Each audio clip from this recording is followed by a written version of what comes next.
Today on Midlife Conversations, I can't wait to dive into this conversation with Dr. Cheryl Wood because talk about representing midlife in what she's accomplished and what she generated and started at the beginning of midlife and how she's thriving now. Thank you so much for being here today, Cheryl. Oh my goodness. Thank you for having me. I'm so excited. So let's dive in. So when you were 39, you left what you were comfortable with. You started a journey into something new, something unknown. Let's talk about that. Yeah. So I started my journey of pursuing a different reality at about the age of 39. My kids at the time were babies. I had 3 kids who were 5 and under. And so I was doing what I felt like I had to do in life versus what my heart was craving for. And at the time, my heart was really craving for 3 primary things, which was time freedom, financial freedom, and creative freedom. And at the time I was working a full-time job and I just was not getting those things from that job. Now, I thank God for the job because it paid the bills, but you get to a certain point, I believe, in your life where number one, you want more. Number two, you want to set an example for your kids of what going after your dream really looks like. And number three, you don't just want to exist, you really want to live. And that's the space that I was in. So I didn't know the how. I wasn't sure how to go about creating this new reality in life, but I definitely had the drive and I had the commitment to start something that I would be willing to figure it out until I crossed the finish line. So what you just shared, so many women I know listening right now even are navigating and walking through this because we have this little spark inside us, this desire, this longing for something more, but that reality sets in with, but these are my circumstances, but this is what's happening. This is what I should be grateful for. This is what I should be appreciating. Who am I to go for something else? I mean, I'm assuming you were experiencing some of those thoughts. Oh my God, times 10. I felt all of those emotions. And to be very honest, based on my background, I grew up in a background of poverty. I came from scarcity. I grew up in an inner city housing project as a young girl. So I didn't see a lot of abundance around me growing up. And there was nobody who was really telling me in my community that I could be a giant in the world and I could, transform lives and make great money and create wealth. And so that was already lingering in the back of my mind. And so, yeah, I had a full-time job that paid me about $75,000 a year. And I didn't want to rock the boat. Sure. As a girl who grew up in poverty, it was paying the bills. And of course, my kids like to eat 3 times a day. And you're taught in poverty that that's a lot of money. So you're thinking probably I must be grateful for this. That's it. And to add to that, I didn't have a college degree. So I really felt like, oh, I better just, be quiet and be grateful and be happy instead of pursuing what my heart is craving, which is there's something bigger that you're supposed to be doing in the world. And we know when you're going to do something bigger in the world, it doesn't come with any guarantees. Sure. So I wanted to do something, pursue something different. But in the back of my mind, it was like, well, girl, if you let go of this full-time job to pursue something new, how do you know the bills are going to get paid? Is your marriage going to stay together or break apart? Because one of the biggest reasons marriages break apart is finances.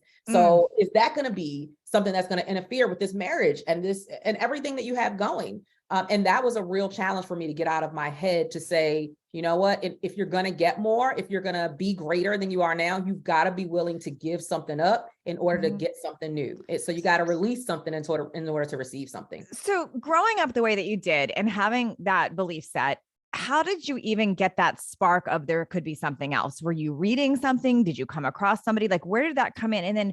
And then how did your family come in around this and your friends and even supporting that? Were they supportive cheerleaders or were they naysayers trying to bring you back into another direction?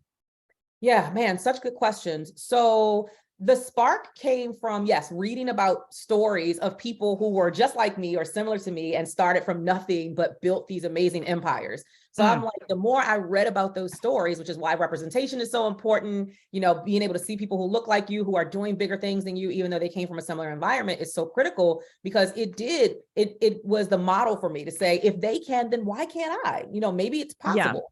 Yeah. And I believe we only just need a little sparkle, like you said, just a little glimmer of hope and some consistency and some commitment and discipline, and we really can have greater. So as I started that journey, here I am in my mid years with a stable job and benefits and a marriage and kids.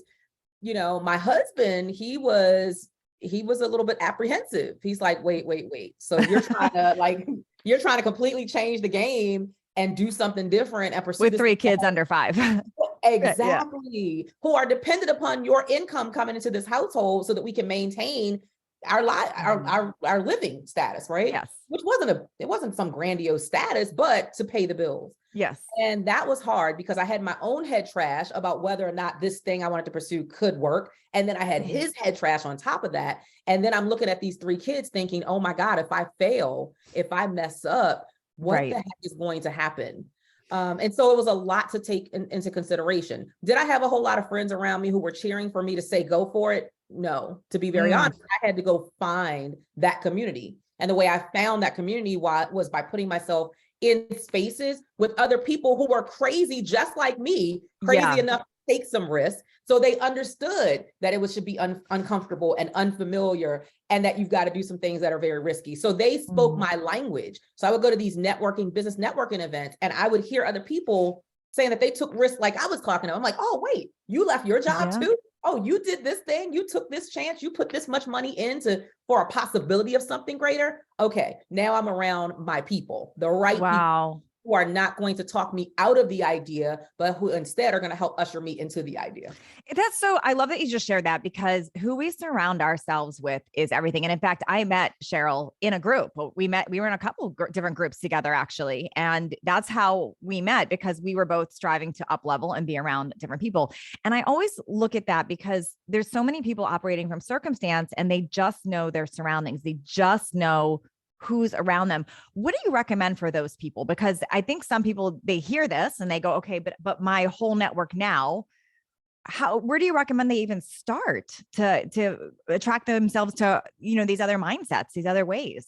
Yeah. I mean, I think 2 things. Number 1, reading as much as you possibly can so that you can start to shift your mindset, and then start saying words that are different. So for me, I started speaking mantras and affirmations in my life. And I'm gonna be very honest, I didn't believe none of the crap I was saying when I first said it.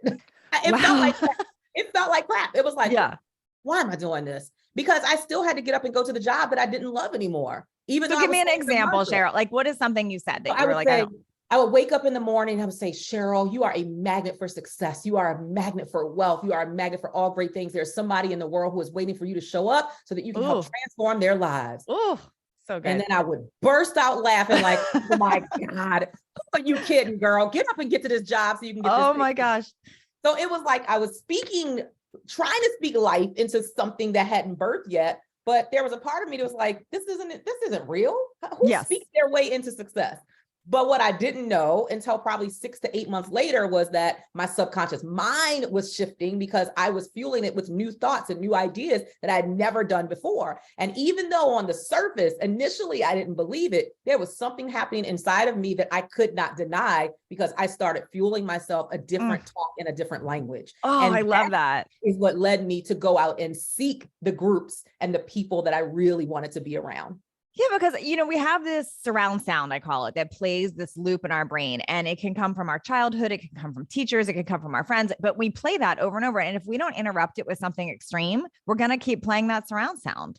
That's it. I always say you got to unplug from the toxic, from the negative. But the bigger question is, once you unplug, what are you plugging into? Like if I take one of these lights around me and unplug it, then I don't have the light anymore. So I've got to find a new socket to plug into. So what is the new socket that you're plugging into? And so for me, I started being intentional about paying attention to various business networking groups that were having events. And I would go to my full-time job, drop the babies off at home after I picked them up from daycare, and then go to the networking event. Wow. So it wasn't convenient. It wasn't easy. It wasn't quick. It wasn't free. It was none of those things. No. It was one of the hardest things I ever did. But you're talking about creating a life you've never lived before. So if I'm and your vision was bigger than your circumstance. You were not going to let it get in your way. That's it. And I had to be willing to put some skin in the game, or as I like to say, make more deposits so that I could eventually get a withdrawal. Sure.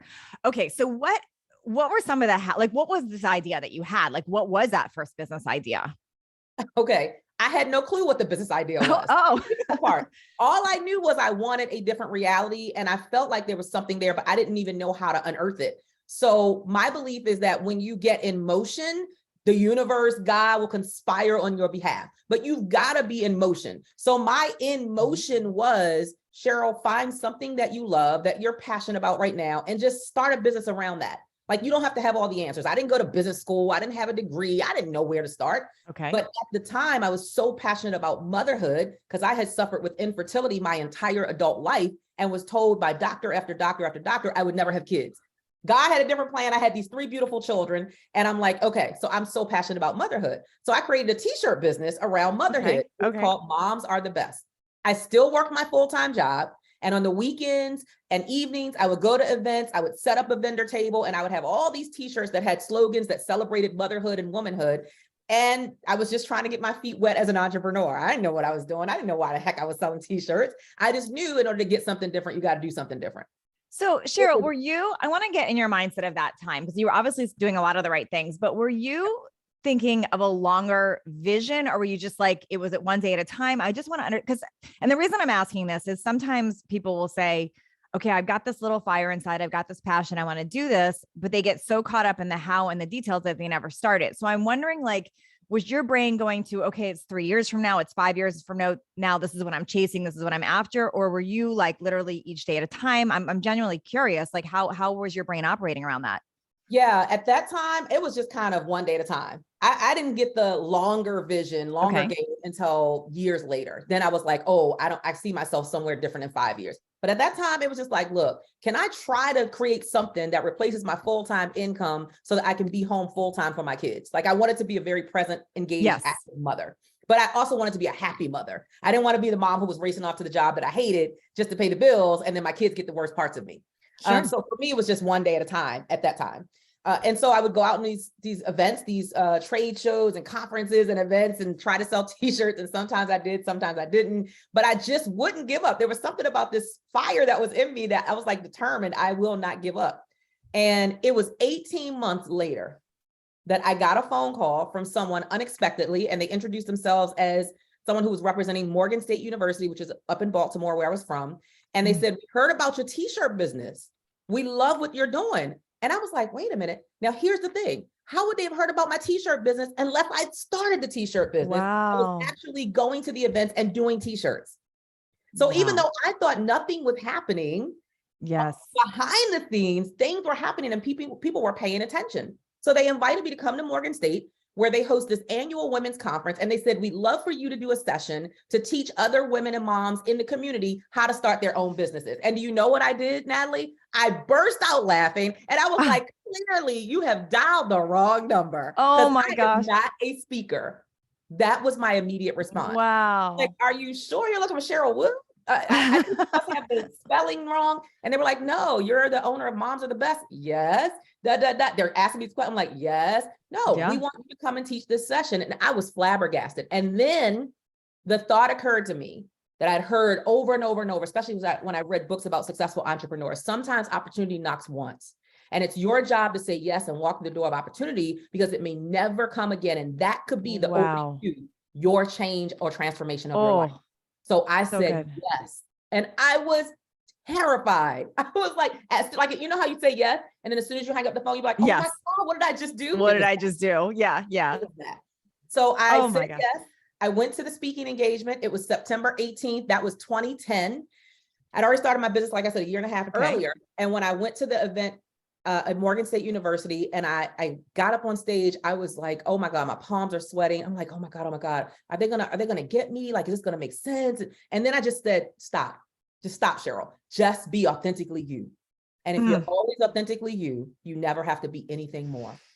And I shared my truth, and I shared my journey about what I was trying to do and why I had started my business and how I started my business and how I made it legal and all this kind of stuff. And it was like maybe 15 minutes into the presentation, I'll never forget. And I kind of just looked out through the room, and I could see people with, notepads taking copious notes. And I could see some women, and tears were starting to stream down their face, because I was sharing my story about how I was this woman that makes me emotional every time. Who felt so inadequate and felt so unqualified because of all the stuff I didn't have. I didn't have a bunch of money in the bank. I came from nothing. Who am I to think I can create a different life? And as I was sharing that story, I could see other women like emotionally being connected to that message of not feeling like you're worthy or you're enough. And then I talked about pushing through that. and pushing through my own fears. Mhm. And every time my own toxic mind tried to stop me, I had to press through that and unplug and plug into something else.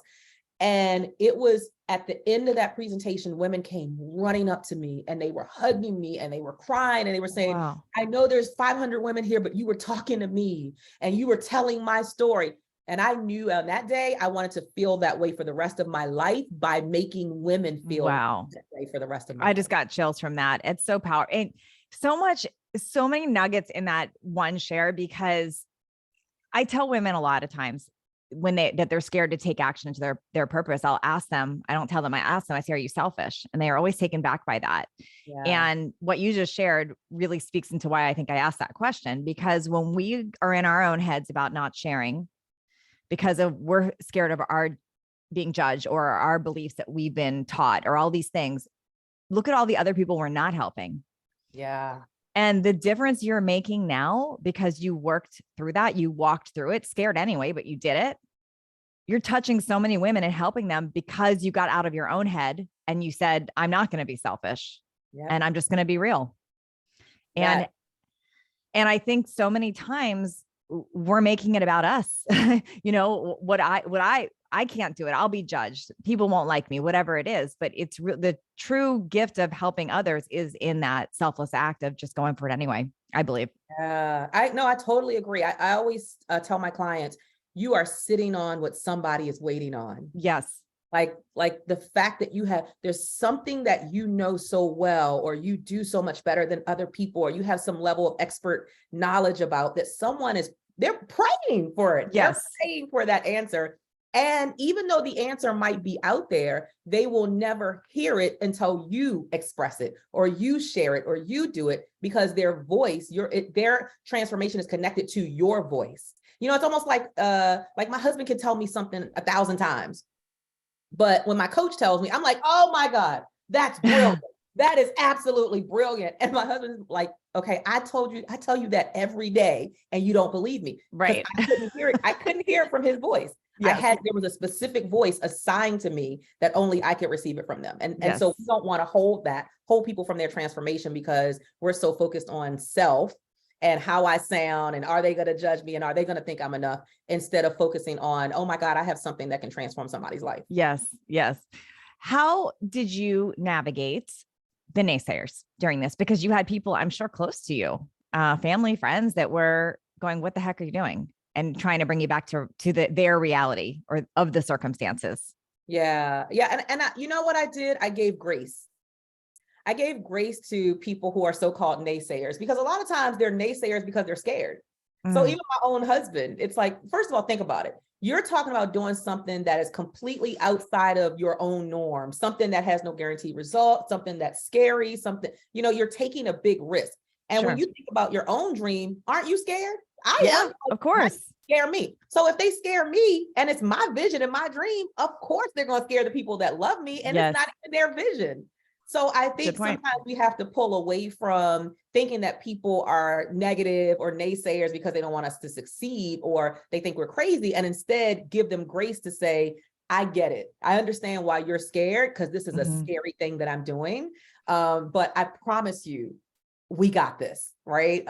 Just stick with me. I'm going to show you exactly why I'm pressing forward, even through my own fears and my own doubts. And so releasing them from an expectation that they're going to be understanding and supportive and loving, and not ask questions because they probably think you have lost your mind. That's what happens when you do something radical and seemingly crazy that, again, doesn't have any guaranteed results. So I just started giving people grace. I love that share. And I'm rethinking some advice I've given people before, because I've told people to go for their dreams, anyway. But what I feel like I want to modify on that is that you've got to have conviction and certainty about where you're going, because for what you just said, because if you go to somebody and say, you go to your spouse, I'm thinking about doing this, I might fail, I'm scared. And then you're mad at them that they're questioning you. Well, that makes sense. But if you do it with the way that you're talking about, the conviction and certainty of like, this is why I'm doing it. This is the passion. This is what I've got this, I'm confident, that's going to enroll other people in supporting you on that as well. Yeah, because it was that way with the t-shirt business way before I started speaking. with the t-shirt business, I was failing miserably. I'm not gonna lie. Like I would go to events and they would tell me they're gonna be 100 people there, and there would end up being 10 people there. Oh And my I would go gosh. to events and I would sell one t-shirt, and I had been there Oh, for wow. 6 hours. I mean, I had some horrible stories. And so I would come home and my husband would say, so how did it go? Yeah. And I never wanted to answer that question. So I kind of started like dodging him when I would come in from events. But there was a conviction about, but I gotta go back again. Yes. Because initially he couldn't understand why you just had a failed event. Why would you go to another one? And then you come back from that one. Well, you just had another failed event. Why would you go again? Because I know there's an event that's waiting for me where there's success there. And I've got to get through all of these no's and all these failures in order to get to that one. But like you said, I was so convicted about it that it almost does get a buy-in from the person because you're so convicted and so determined about it. Sure. Oh gosh, makes so much sense. Okay. How did you, so tell us what happened with the t-shirt business, and when did you know it was time for the next thing and to start dreaming bigger? September 18th, 2010, when I did that first speaking engagement at Morgan State University, I knew without a shadow of a doubt. I had never felt that way about anything I'd ever done in my life. And I'm in my late 30s at that time. Yes. So I kind of, I'd been through some things and done some things, but I never felt that sense of fulfillment because I felt like I was helping someone else for once in my life, really doing something that would help shift the trajectory of somebody else's life. So after that, at the beginning of the next year, which is 2011, I was like, oh, I'm gonna be a speaker. Oh yeah, that's gonna be my full-time gig. And I started introducing myself that way at networking events.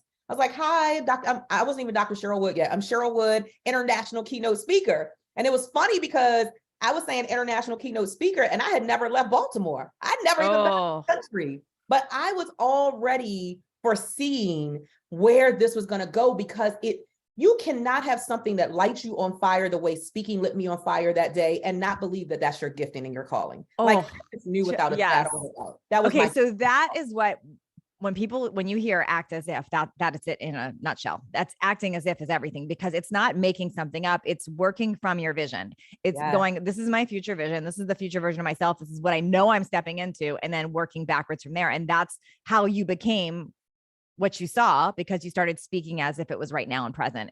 Which is beautiful. Yeah. And the more you say it, the more you believe it. So the more I introduce myself as Cheryl Wood, international speaker, I was like, yeah, I am going to be like, you start noticing your posture is a little different. You stand up a little bit different. You say it a little different, and it just builds up your confidence to go for it. So Cheryl, I can't take credit for this. This is like a number of people, but my friend Jen Hootie, who I think you know too, really got me doing this. But I started, because I'm such a vision thinker. I started operating from what's my 3-year vision. And I actually recorded myself speaking into different areas of my life. Like it's 3 years from now. I'm so happy and grateful that, and I'm speaking into what's happened in my business or what's happened with friends or my spouse or my house, whatever. And every morning and every night, I play that recording every morning and every night. And it's amazing how even that subconscious puts it in my mind as if it's right now. And just like you said, introducing yourself as that international speaker, I start seeing my husband differently. I start seeing everything differently because I'm playing that back.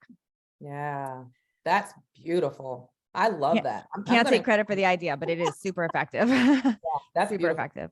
So what did you do with the t-shirt business when that happened? Because now you're thinking, I've got a bigger vision. This isn't working right now. Was it easy to close it down, or what did you do? No, ironically, I kept doing the t-shirt business because there was now in front of me a bigger vision, but I didn't know how. So even though I had the one speaking engagement and I knew I wanted to pursue that more, it was like, well, how does this uneducated, that's how I saw myself, uneducated girl from poverty get on stages in front of thousands of people and share a message? Like, who the heck is going to want to listen to me?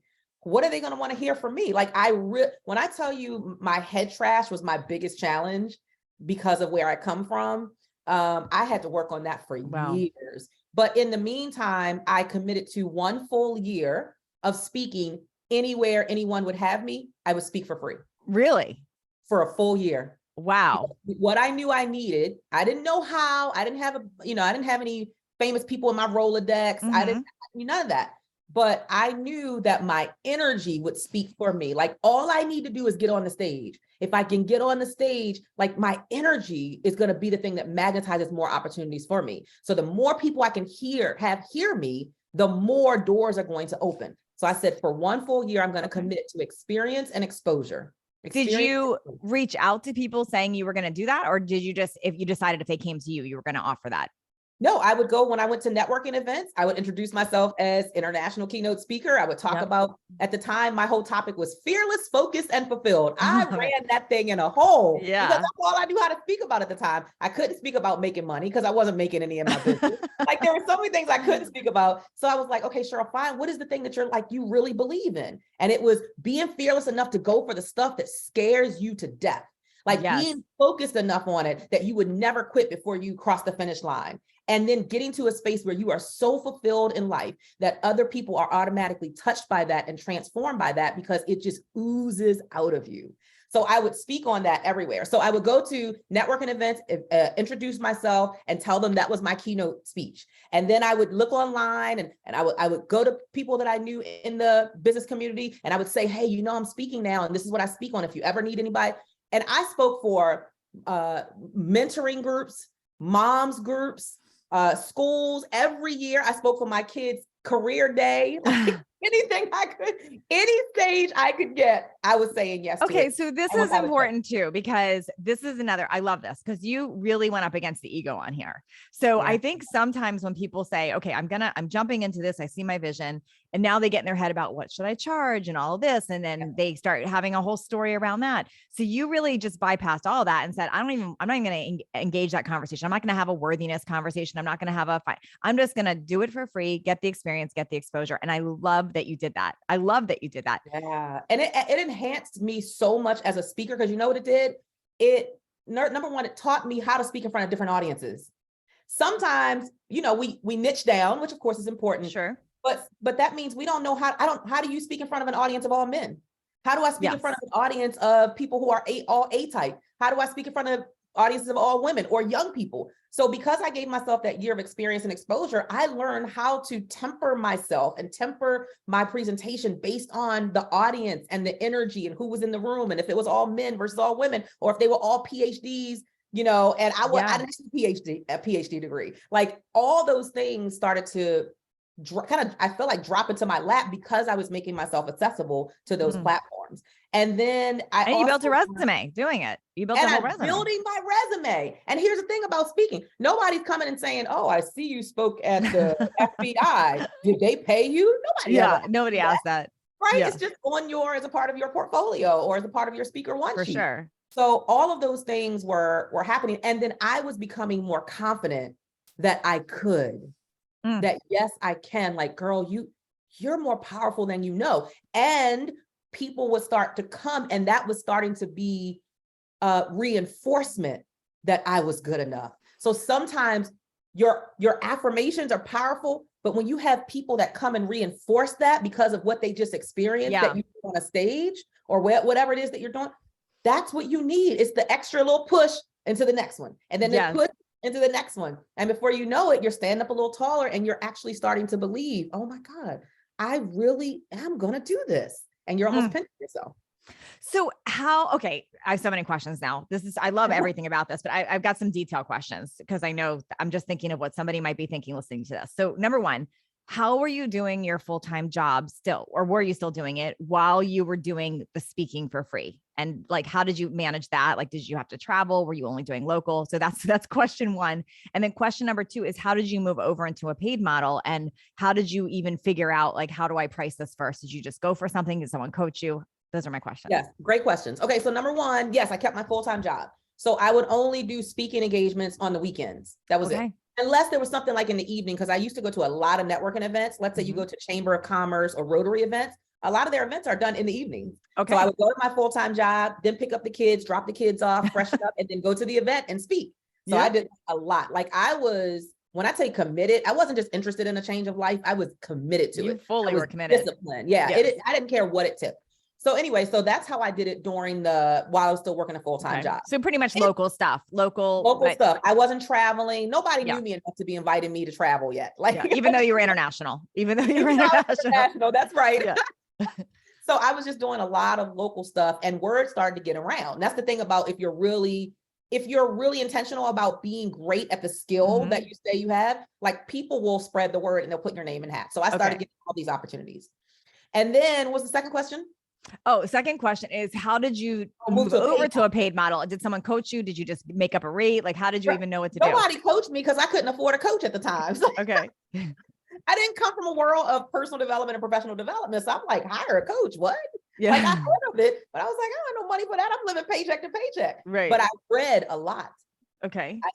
I would read other people's advice and guidance. Anyway, so I didn't have a model per se when I first started of what to charge. I just knew, look, the reality was I was like, okay, if somebody pays you, I'm gonna be very honest. If somebody pay you $300, Cheryl, for you to come and speak for 30 minutes, girl, you're doing good because your job don't pay you $300 for 30 minutes of time. So spoiler alert, she's one of the top paid motivational speakers in the world right now. But that's good. Yes. We started with $300. That's great. But at the time, it was like $300.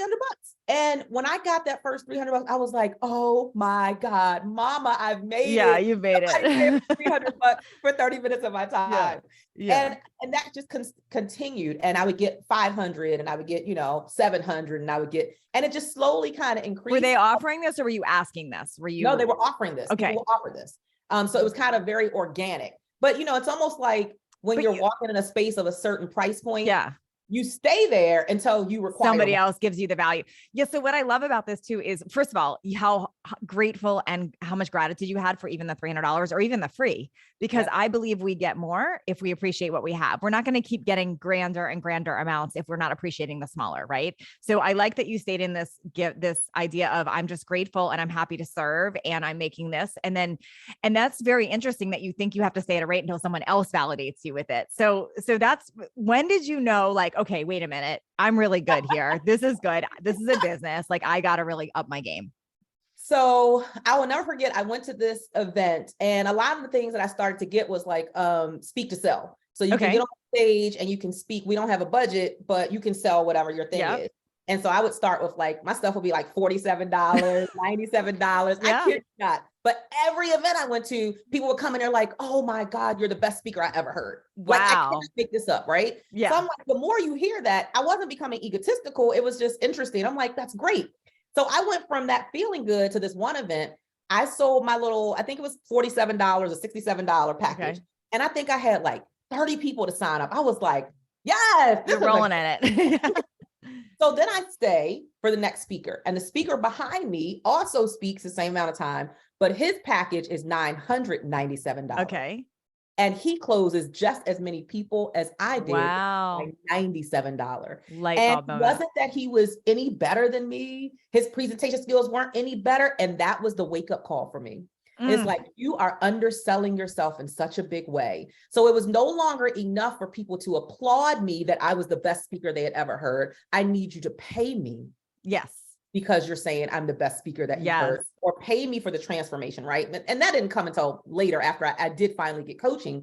But initially it was that one opportunity that I was at where that speaker sold just as much as way more than I did, the same amount of packages, if not more than I did at the $997 versus my little $67. And I was like, wow, you probably could have closed just as much, but you didn't give yourself permission to believe that you were good enough to close that amount. So you stayed and played safe from the stage instead of offering it for what the value that it really was, so that you could monetize at a higher level. Gosh, we all do that on so many levels. And I think I would be willing to bet you probably even at a higher level do that to some extent. Even now, we all do that at some level, like some level of like, we think, and then we'll hear another coach or another speaker, or they did this. And we're like, wait a minute. Yep. So it's so interesting, human psychology around that. So did you create a new product, or did you just raise the price on that one? Immediately. I was like, I will never, ever do that again. Yeah. And so then I started kind of going into a new season. And I was like, if I really want to, because I'm still working my full-time job. And I was like, if I ever really want to walk away from this, which by the way, I was a legal secretary. Okay. And I was like, if I ever want to walk away from this job and really do this thing that I love so much full-time, like I get to touch people's lives all over across the world, there's no way I'm going to be able to hold down a full-time job and kids and marriage and do this. So I was like, Cheryl, you've got to tap into your conversation about money. And that's when I started hiring coaches. And I was like, I don't care what it takes. I started saving money. And I remember my first coach that I hired, She said, it's $6,000 for 6 1-hour sessions with me. They were going to be virtual. Okay. And I was just like, she has lost her mind. What is $6,000? I was so offended by this $6,000 fee, because in my world, that was Right. was like paying $6 million. Yes, in my I get it. right? Like, just playing around. But I remember thinking to myself 2 things. And now you're like, wow, she was a bargain coach. She was right. She was, and she worked with one of the top speakers in the world as that person's right-hand person. So I couldn't get to the person I really wanted at the time. Yeah. But I could get to this person. But still, the $6,000 blew me away. So I sat and I thought, and I said, you know what? She already has the life you want. Yes. That was the switch for me. She already has everything. Did she tell you that, or did you have to? Did you raising that? No. So that was your own conversation. My own conversation. As I sat and fussed about the $6,000 to myself, with myself, I was like, well, Cheryl, I mean, she's 6,000, but she is living the very life that you're saying you want to. Like she's on the stages and she's speaking into lives and she's changing, the trajectory of people. Everything you say you want, she is doing it. So you got to get to the knowledge that she has if you're ever going to get closer to this big dream. And then my second thing was, be bold enough to ask for help. And this is what I mean by that. I didn't have $6,000. Okay. But I knew I had a full-time job and I got paid every 2 weeks. And I went back to her and said, I would love to be coached by you. I know I need to be coached by you. I don't have $6,000. Could we split it up into 6 payments of $1,000? And she said, yes. Yes. And that's how I started in coaching. Oh, I love that. And I also, here's what I love so much about, there's so many things I love in that, but when we stretch ourselves and invest in ourselves, what's a little scary, we pay so much more attention. And I wish people would understand this more, because if something's free or super affordable or easy for us, honestly, I don't think we give it that much attention or value. Absolutely not. When you stretch yourself, I'll tell you, we have a same coach. And when I first paid for her, I thought, the heck am I doing? But I've never worked harder to make what I was learning, come to fruition, because I didn't look at it as investing in her. I invested in myself. Yeah. That's how I looked at it. I love that. We talk the same language. I'm not investing in, I'm investing in me. Yeah. In partnership with the coach. Yes. But the knowledge that I gain, nobody can take that knowledge away from me. No. And ironically, even with that coach, I took the next step and went to the next coach who coached that person. Wow. That was $120,000 investment. Yeah. But I'm always looking, how do I become better? The same. How do I add more value so I can be more valuable to the people I'm called to serve? So I've got to be a student, ongoing, lifelong. Yes. And I will tell you, when you invest in a coach, it up levels your coaching for sure. And the belief that you can do more for people and help them and all of it. So I think it's just a whole, it always works out that way. That's so how did you finally quit your job? And was that still scary, even though you already were making it in a different place? Yeah. So about, 9, 10, 11, 12, 13, 14, about 4 years in, I finally walked away from my job. And I wasn't prepared. I didn't have an exit strategy. I didn't have a bunch of money in the bank. I was just so passionate. Yeah. Well, that was a mistake. Because about 6 months later, my husband lost his job. Now we are 2 grown people in the house with no job. And when I tell you, it was the hardest thing I've ever experienced. We lost everything. Wow. And I remember this one moment in particular. I was sitting on my couch and I was so, you know how like all the energy has just been sucked from you, like you have nothing left to give. I was in a moment of, I had nothing left to give, because I felt like this is what I was supposed to be doing. This is what I was put on the planet to do, in the world to do, but it wasn't working. And at first I had, a little bit of money to play with, but no time for my kids. Now I had all the time in the world, but no money to do anything with. And I was just like, I was literally like wailing to God. Like, I thought this is supposed to be what my life is about and my legacy and all that good stuff. And I was sitting on the couch with tears kind of streaming down my face, but I was trying to hide them because I didn't want my kids to be crying. And my husband saw me. And my husband, and I'm going to just say, my husband is a pessimist. I'm an optimist, right? Okay. He's completely the opposite of me. Yep. In that moment, he came over and he said, and he literally just put his hand on my shoulder and he said, "Don't you dare give up." He said, "Somebody in this household is going to live their dream. and it is going to be you. Don't Wow. you dare give up. And my husband had never said anything like that to me. Wow. He had never been the voice of reason. He was always, well, you spending too much money and this and that. But in that moment, he was the very voice I needed to hear say those words to push me to stick with it, because I was at my breaking point. I wanted to throw in the towel. And so with that, here's a second part of that was so hard. I ended up going back to work. I ended up going back to a job, and I felt so deflated because here I had been out in the marketplace telling people entrepreneurship. Yeah. I felt like such a fraud. I felt like a fraud. And in hindsight, it's crazy because we should never feel like a fraud for doing the things that's necessary to take care of our families, because our families are our first ministry. Like, you can't serve the world if you're not serving your family. And so now I tell that to my clients, because I don't ever want anybody to get into that space where they deflate themselves and feel like a fraud because they're doing what they have to do. But in that moment, I felt deflated. I felt like, oh my God, I cannot believe I have to go back to the very thing I said I didn't want to do anymore. But the lesson I learned in that was just go back to that word we talked about earlier, convicted, just how convicted I was. So I took a 3-month temporary assignment. Okay. I went to the job. I was covering a young lady who was out on maternity leave. I ended up blowing them away because I was really, really good at what I did, right? Most entrepreneur personalities are. We make dream employees for people. Yes, exactly. So it's time for me to leave the job, and the young lady is coming back, and they pull me into the office. It's like, can we have a meeting with you? Okay, sure. So it's the person I'm supporting, the attorney I'm supporting, 2 other attorneys, and the general counsel of this particular company. And they said, we cannot let you go. Like, we have a full-time gig for you. We want you to be in this department at this company and support the general counsel. And here's how, and it paid me more than I was when I left the time. And I was like, oh my God, what do I do? Like, we're broke, busted, and disgusted. Like, I need this job. I was like, I need this job, but I don't want to give up my dream. So what I ended up doing was I took the job, but I committed to only being there for a short time. And this is how crazy committed I was. I went into the general counsel's office and I said, look, I will take this job, but I need you to know I'm not going to be here long. I'm not, because I got dreams, and here's the dream. And I had this flyer of this lady who was a motivational speaker, because, you know, in attorneys, offices, they always have to go for CEUs, continuing education units. So we would always get these flyers of events. And it was this one event that they were promoting, and it was a flyer, and there was a lady's face on there, and it said motivational speaker for this big attorney conference. I said, see, because you see that right here? That's going to be me. That's literally so good.